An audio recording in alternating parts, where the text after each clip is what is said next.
and welcome back to the Entertainment Vortex. Today we are at Brendan Theaters watching Ralph Breaks the Internet.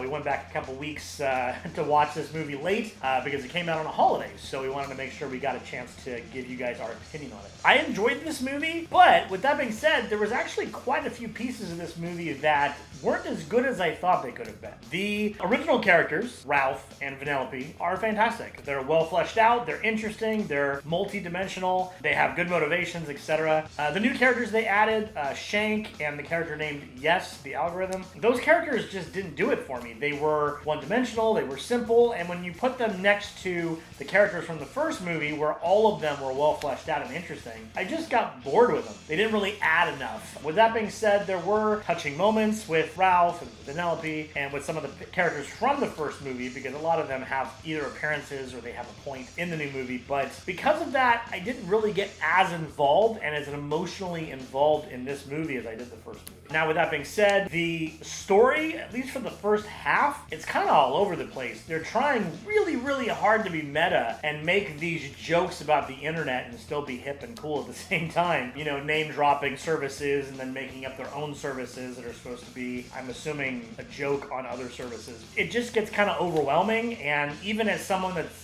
a nerdy, I'm a tech, what I do for a living, I still felt the jokes kind of tired. Every once in a while, one would hit really hard and I would laugh, but a lot of them I was just like, this is just one-dimensional. Now, with that being said, I understand this is a kid's movie, and I know that there are probably kids out there that just thought this was the funniest thing ever. For me, it really wasn't what I was looking for. But what saves the movie, in my opinion, is the story with Ralph and Vanellope. Their story and their relationship and what it's going through in this movie, I was very invested in. I wanted to see how they resolved their differences and exactly how this played out. The problem with that, everything around it was kind of getting in the way, in my opinion. Like, I just wanted to get back to the point, whereas they just kept throwing these jokes and internet humor in there that I don't think really worked that well. The meme humor and the name drops of stuff like Twitter and eBay and BuzzFeed and all that stuff was meant to be the meat of the humor. It was supposed to be topical. The problem with that humor is it moves really fast. So they're talking about memes that aren't current memes anymore. They're talking about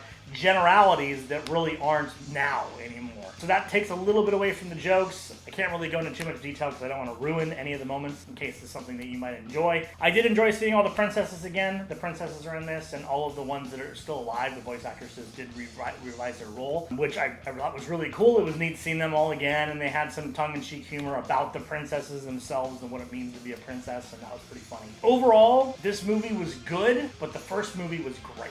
And I was disappointed to see that this movie, while it was a good movie, it just didn't live up to what the first movie is. Now, I know that most sequels don't, but when it comes to Disney and Pixar are the two that they tend to do the sequels just as good as the originals, at least when they get theatrical releases. So I was really hoping this was going to be one that really knocked it out of the park, and for me, it was just a solid 8 out of 10. Good movie, not a great movie, but fun nonetheless. If you haven't already, don't forget to subscribe to this channel. We give you multiple videos every single week. And we have t-shirts available if you're interested in those as well. Those are available down in the description below. We hope you'll follow us into the Vortex. We'll see you next time.